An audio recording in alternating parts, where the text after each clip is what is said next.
All right. How you getting on? I'm so hot. Um. Oh, it's so fucking. I'm so. Oh, I'm so warm. I can't even kiss my son. I'm so hot. I can't even kiss my son. I can't even look at him.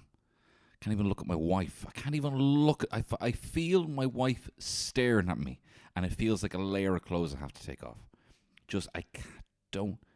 Just go away. Yes, I am one of those people who complains about the weather being really good. And I'll also complain about the weather being shit. So what? You know what I mean? It's just like when I used to say to my mum, yes, it is shit that there are starving children around the world and this dinner is shit. It doesn't have to be one or the other. The weather's shit now. It's not exactly how I like it. And it's going to be shit another time. What is this? What karmic... Don't you push your new age shit on me that there has to be some karmic balance. Sometimes it's shit and sometimes it's also shit. But I'm in a good mood.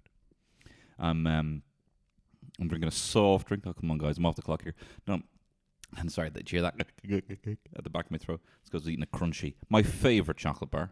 If you must know. My favourite chocolate bar. Crunchy.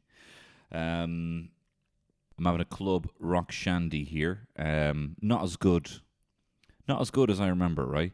And I'm looking at here, and it says 37% of this drink is sugar. 37. It is a bottle. It is a just picture a cylinder. Now picture a third. Now move a little bit bigger than that, and that's fill that bottle full of sugar.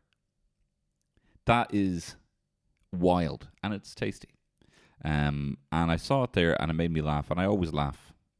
And I always laugh when I see rock shandy in the fridges, in shops. And not because I've gone bloody mad. Cuckoo lane, in the cuckoo man, in the cuckoo lane. No, it's because my brother Andrew, Andy, we used to call him Andy Pandy. Don't know why. Actually, do you know what as well, Andy Pandy? I'll get on to this story about rock shandy in a second. It's a long story, and I hope you can appreciate this segue. So my in-laws pride themselves on being very good at charades, and I am also very good at charades. Okay, I'm more of a kind of the whole thing, right? So you'll see me doing the this is a film boxer thing. Although some people are like Rocky, I'm like, how do you fucking start, you prick? I'm saying it's a film. And then I do the whole rounded, like I'm, rounded off both hands, kind of showing this is the whole thing. My arms out, the whole thing. And they're like, The Circle, the TV show, The Circle. And I'm like, would you fucking... You need a little appendix of the basics of this game. I'm not having a go. Anyway, so I'm a big all-encompassing... My family are a big all-encompassing. My stepbrother is a big charades nut. He does the whole thing. He'll act out the entire film. He'll, my family will always put... They might even put ourselves in kind of, uncomfortable situations, forcing us to act out the film because they know we're just going to act out the whole film. Like I think I got Debbie Does Dallas off my stepbrother Leon. So that's where I come from, right? And I'm very good at guessing, and I'm very good on a one-man fucking show. You kidding me? You see me at the Fringe? You joking?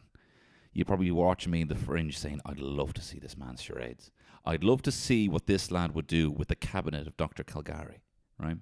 Probably would be walking around all witchy and shit, But if my in-laws got the cabinet of Dr. Calgary, they would be T, 3 syllables, second word 3 syllables, third word small word, third word also small words, or it would be like 2 syllables, and then Calgary would be, and they would, And to be fair to fucking fair to them, they'd probably get it.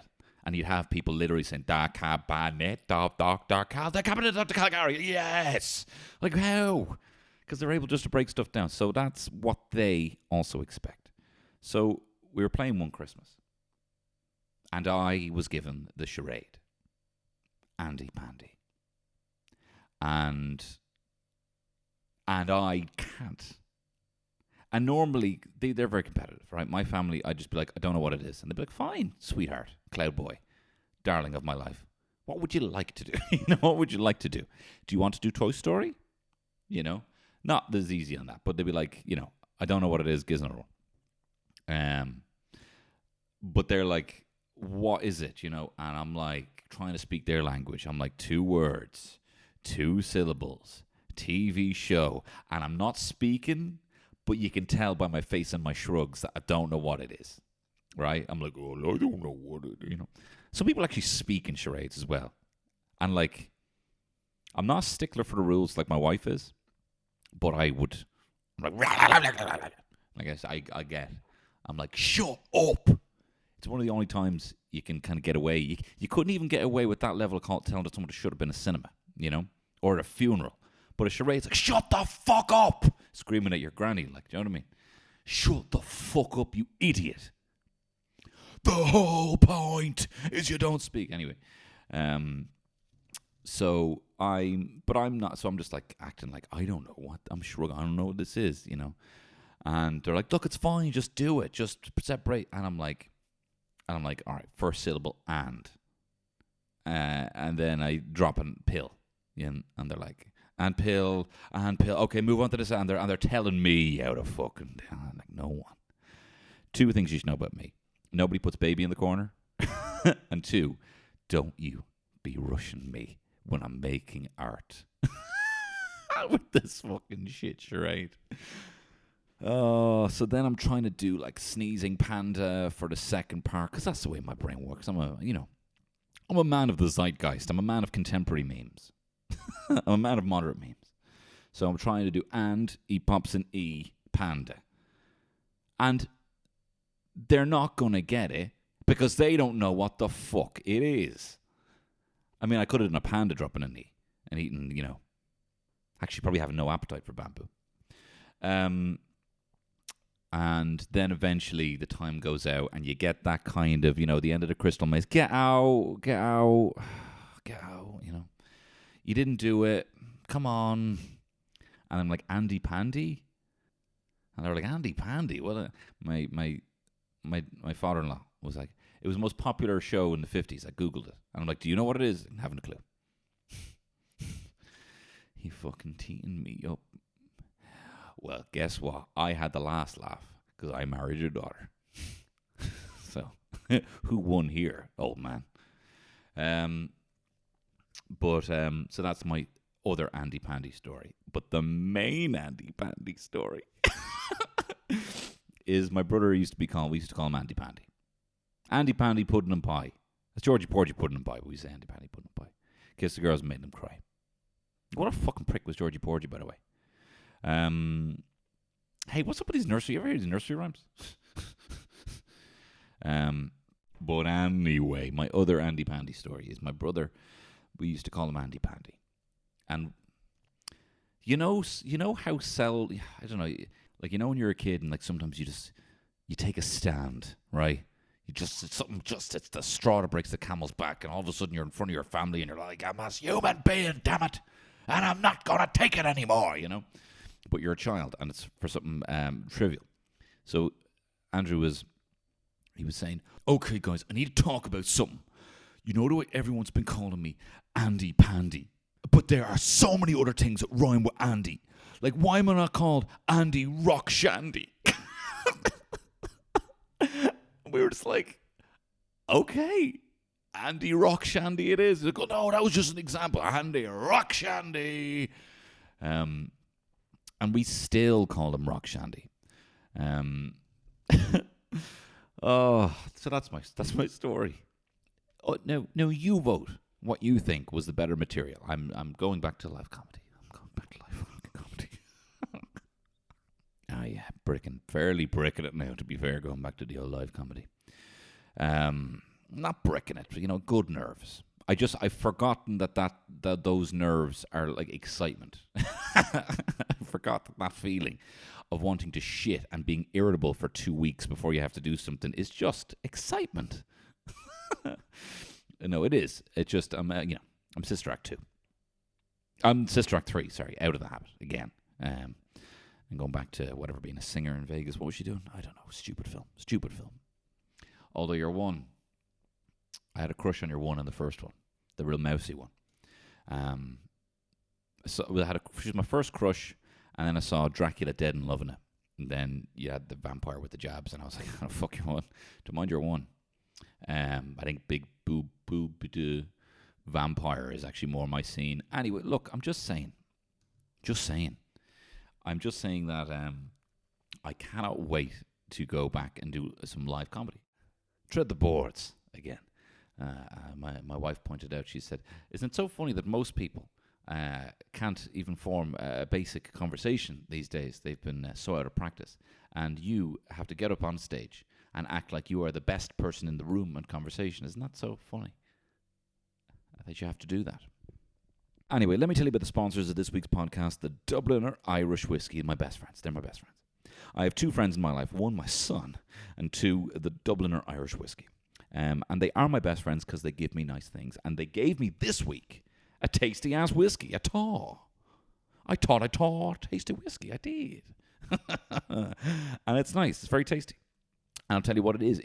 It is a beer cask range old-fashioned whiskey, which means that it has the taste of it's got a fuckload of oranges in the fucking cask. It's great. And it tastes like Angostura bitters.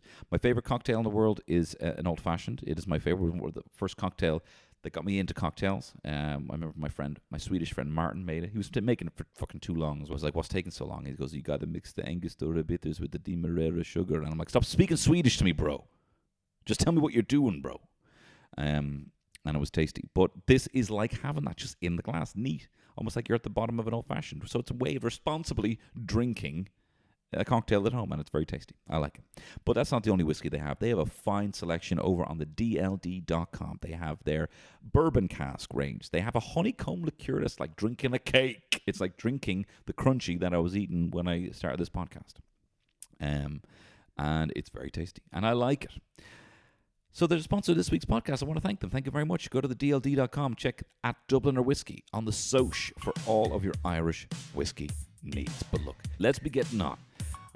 Just one man on a mic. It's the Tony Cantwell Shitshow. It's Tony Cantwell Shitshow. And I know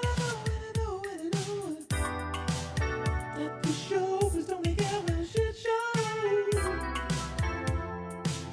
And I know, yeah. Lovely stuff.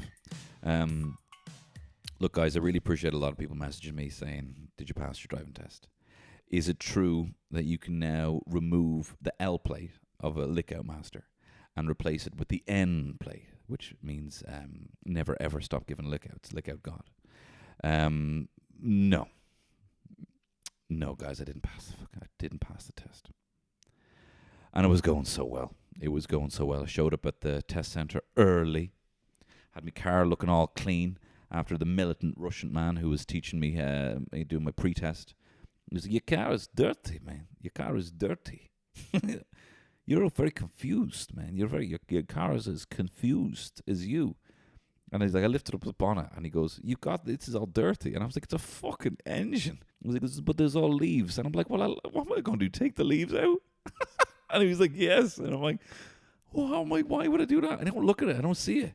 Oh, like a little Q-tip in the exhaust while I'm at it. Like, it's dirty. This is dirty. This is a dirty area. I'll clean the inside. And he's like, whatever. I'm just telling you, Anyway, but I did clean the leaves out. So I showed up at the test center. I get a call off. Let's just call her Deborah, and she's obviously seen if I'm nearby for the driving test, and she called me, and she messed up her words, right? She said a combination of how are you with she had like questionnaire of COVID related questions to see if I felt okay. So she kind of seemed to jumble them up, and she goes, "Hi, how do you feel?" Like that was the first thing she said to me, and I was like, "Deborah, I feel fantastic. How do you feel?" And she laughed, and I'm like, "I got you now. I fucking got you. Looks like the spider's caught himself a couple of flies." That was the vibe I was thinking. Bring out the gimp. That kind of vibe. Anyway, so I kind of thought that I had her. Anyway, then she was asking me all the questions, and I was like, hamming it up, acting like a dad. She's like, "How do you feel?" And I'm like, "I feel fantastic." Have you been in contact? I haven't been in a single bit of contact. Like adding so much more. Like I need to let you know that I'm a clear talker. I think I say acting like a dad, acting like my dad. I feel fantastic, Deborah, is what he'd say. How do you feel? He's a very positive guy, and he speaks far more than is expected in very small chit chat with other people.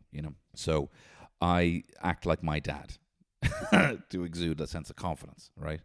So she brings me into the test center for the quiz or whatever, and I started adopting this whole thing that I try and do sometimes, where I try and act like it's my house, just so that I can make them feel at home in their abode. Do you know what I mean? Does anyone want going into? Does anyone want anything? What are you fucking saying? Does anyone want any hand gel? I got loads of hand gel here. No, more so just being like, oh wow, how have you been getting on with this whole thing? Must be tough, I'd say. Must have been tough. Yeah. And she's like not really wanting to talk. It's like 3:00. She's just about out the door. And she starts asking me these questions. She's like, "What do you do in a yellow box?" And I'm like, "You don't stop, unless of course you intend to turn right. Am I right, my friend?" And then she shows me loads of things like, "What's this sign mean?" I'm like, "Keep left. Come on. What's this sign mean?" This sign means that there's a fucking exit in about 300 meters. It's got the 3 lines on it. Then she shows me a sign that's, when you see a speed limit sign and it's like a white circle with a red border, and it'll have this in black, the speed limit, 30 kilometers, 60 kilometers, 120 kilometers, that kind of shape. She shows me one of them with nothing in it, with nothing in it, and she goes, "Number 17." I'm like, "Okay, there's nothing in it." And she goes, "Yeah, what does that mean?" I'm like, "Fuck, I've already out now, kind of. I don't know what's in that." Right, but I had to say something. It's like even when you're in like a table quiz, you just have to write down something, right? Who scored for England the 1966 World Cup, right? Of course it wasn't Gary Lineker. The times don't match up whatsoever, but you can't think of any player older than that, so you write down Gary Lineker. And it's not Gary Lineker, but you don't think you're going to have to say it to anyone. You just have to write down a bit of pen, just to have something, just to fill it out. You know it's wrong. You've already totted up your points, and you know that you don't have that right. So I had to do that in person. I parted a long con. I've been so confident. I've been charming the whole time. And then I had to be like, and then I was like, "Oh, but it's blank." And she goes, "Yeah, what does that mean?" And so I just go, it means there is no limit on the speed on this road. And she goes, "Okay." I'm kind of getting the vibe. She was good, to be fair. She didn't make out like it was an insane answer.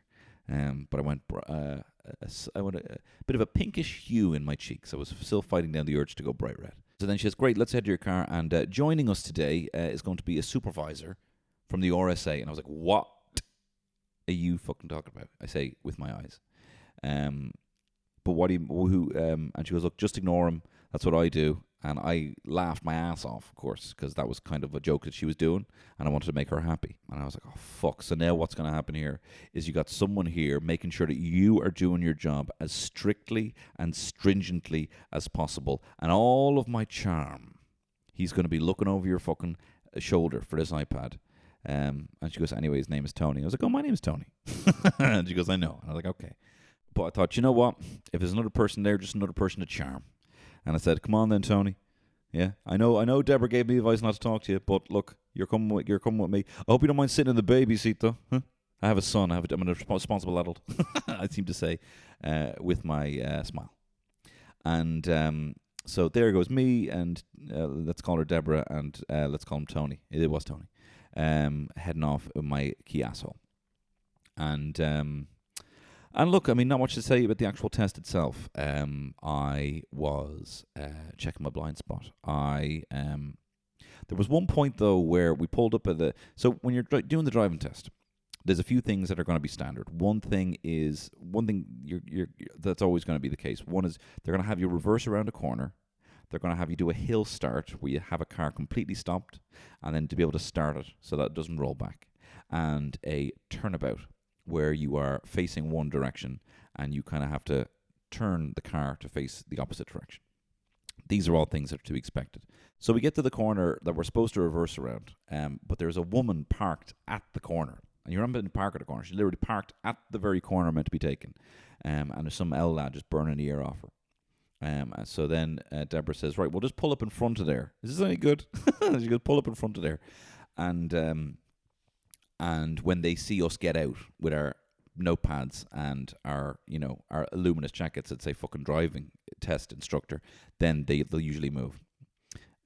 So they got out and she was standing there for like 5 minutes. So I'm just sitting there in the car, just looking, and you can just hear this guy burn, like, right, he's gone to the fucking dogs, like, you can't even get a fucking bite, chatting shy about how he just can't, it just tastes different in a beer garden or some shite he's shouting on about. So then they both just get back in the car, and and then I'm like, okay, and she goes, oh, we'll have to do the corner somewhere else. And I'm like, I don't want your fucking B corners. This is a good corner. Big, nice, wide corner. Just barely a little tilt on it. Like, I've done corners like this. She goes, so this is going to be another fucking extra thing I have to do. So I said, look, I'll have a word. And I got out to walk over to the guy. She goes, no, stop. And I was going to be like, hey, man, can you just move here? Come on, what the fuck? I really wanted to kick off because I was already frustrated with the situation. But anyway, we did it. We went to another corner. It was textbook. It was gorgeous. It was about an inch from the curb. It was looking good. Did the turnabout. Did it in 2. Didn't touch the curb or anything like that. Hill start was a piece of piss. I was hill starting the whole fucking trip. So we're driving back to the test centre. And we're driving up Watermill Drive, which is right beside St. Anne's Park, heading towards the Raheny Test Centre. And there's loads of trees around there. There's loads of squirrels around there. And as we're driving up that road, a squirrel runs in front of the car. But there's enough time. I see it. I'm observing. And I stop with an adequate time. And he stops in the middle of the road, starts eating a little nut. Right? And we're like, oh, adorable. And I'm like, oh, look at this little fella. I'm charming. I'm a man. I'm a dad. How are you getting back there in the baby seat there, Tony? Holy mess. And she just goes, oh, I'm sure he'll move now. And I'm like, look. I'll sort this. And I don't know fucking why I did this, but I started banging on the fucking horn. I was like, It had been going so well. And then here I am in the middle of this fucking residential area. And a squirrel still didn't move. And I was like, oh, shit. And I was like, fuck was I... And I look over and she's writing down fucking little on her little iPad. Like, trying to guard what she's doing. Like, writing down. I'm like, what could she be writing down? I was like, of course I'm going to use a fucking horn for a squirrel. And then the squirrel still didn't even fucking move. And I just moved up a few feet and then it eventually just ran out of the way. I didn't even need to use the horn. And then I was like, oh no, I blimped it. I blimped it on a squirrel with a horn. And then as I was pulling into the test centre, I didn't indicate to pull in. I didn't indicate, I didn't observe, and she wrote something down again. And I failed. And I tell you what, I was so cross, She's telling me this, and lucky I had the mask on because I was miming, fuck you, fuck you, fuck you, fuck you. She said, look, it's not good news, right? It's not good news. I don't have good news for you today. And I said, was it close? And she goes, I'll send you what it was. And it was close. It wasn't, I couldn't find something for unnecessary use of the horn, but I'm sure I got something for that, and it wasn't looking when I was indicating because of the squirrel after that. When I pulled in. That was the one that tipped it over the edge. There was other stuff as well. There was a few other stuff. And I should probably be just a little bit more observant. I didn't stop for pedestrians at a amber arrow. I didn't stop for the pedestrians there. And I genuinely thought of saying to her, actually, do you know what it was, Deborah? When you were asking me to turn left and everything, I was getting confused, and I thought you were talking about Tony in the back to turn left. I thought you were talking to our fucking passenger, your mate fucking Tony, who had been ferrying around Raheny all fucking day, freeloader, right? So I thought when you were saying Tony, third exit out of the roundabout right, I thought you were talking to him. And then I had to remember you were talking to me. The same thing happened when I went to see Iron Man for the first time. I thought they were talking to me. And I had that little heart flutter. You're like, oh, is that me? So that's been really annoying now. You say that. And I would advise you, Deborah, that if you ever have someone else in the RSA freeloading for a fucking ride, that you give them a different name than the fucking driver, okay? Because that was very confusing. And another thing I had, I'm not going to lie, I had considered was flat out bribing the woman. Flat out just taking 100 quid out, cash, and just leave it on the dash. And be like, look, before we go in, I just actually want to give you this. Just as a thank you for your time and just something to remember me by. I'd love to pass. I'd love to pass. But that whole option, I wasn't going to do it. Jesus Christ, my wife ever found it that I bribed to get a driver's license. I never heard the end of it. And would she? She's very moral. She would not be happy. Anyway, but I didn't even have a chance to do it anyway. Because fucking hitchhiker in the fucking back. Fucking Vegas or bust in the fucking back. So I just don't want to go through the fucking rigmarole this whole thing again. I don't want to have someone telling me that I'm not taking the right exit out of a roundabout again. I don't want any more criticisms. I just want to be good. Look, I wasn't ready. As painful as it is for me to say. So I live to lick out master another day. And someday, very soon, I will get my never, ever, ever, ever stop giving lick out God play. And the amount of stupid drivers out there. Like today I was helping someone move and I was loading up boxes into the back of their car. And someone drove by, I don't know what he was at. He drove by real slow. And then he was like looking at me. And then saw I was packing up boxes, parked immediately on double yellow lines, and of course put the fucking hazards on, just to be like as if I can fucking see your car, and now you're going to turn into a fucking peacock.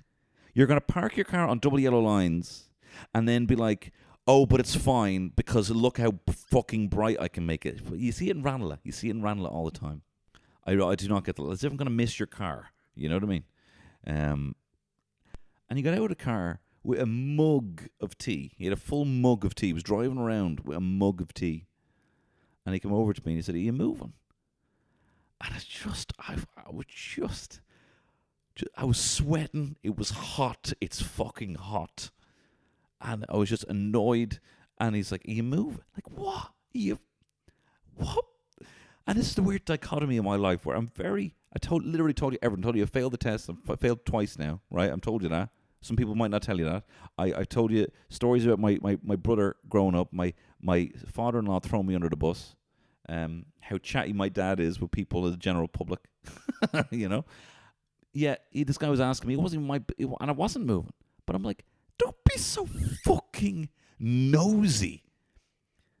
And I was like, and I just said no. And she goes, is someone else moving? And I said no. I just like moving fucking boxes. I just like driving around. You know the way you like driving around with a mug of tea? You fucking weirdo. I like driving around with a load of boxes. Right? I like moving boxes from my car into my mate's car and then we drive around. Right? Fucking weirdo. Are you moving? Don't be asking me. What are you asking me that for? We are hoping to move. We are actually hoping to move. That was kind of part of the moving. We're helping someone move so we can move. And I tell you, the amount of fucking tat that I have, I am being genocidal with my culling of shite that I have in there. I'm awful for it. Got a big bag full of bags. I got loads of bags full of bags. There's bags on bags on bags in there. I get a nice gift bag. We keep that gift bag, will we?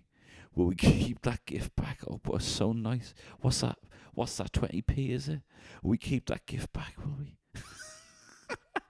Will we keep... I tell you, my man drawer is now the cutlery drawer. Because Terry got rid of my man drawer and put spices in it. And to be fair, it's fucking great. But the shit had to go somewhere. So now she's talking about buying an entire cabinet and leaving it empty, just so we can have it as kind of a placeholder cabinet for stuff before we move it into other parts of the house, which I think sounds insane. And I'm like, and it hit me at a point where I was like, Terry, I can't now start adding a new hobby, a new habit.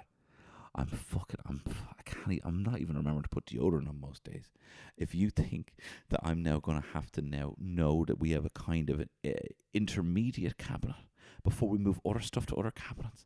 And she goes, well, I'm just saying that we need an extra cabinet in case something does come in that we don't have a place for immediately, so we don't end up with fucking 5 measuring tapes where the spoons are supposed to be. And I'm like, I understand what you're saying. But, just hits you. And look, I'm gonna call it there. Thank you very much for listening. I really appreciate it. Thank you very much for the people.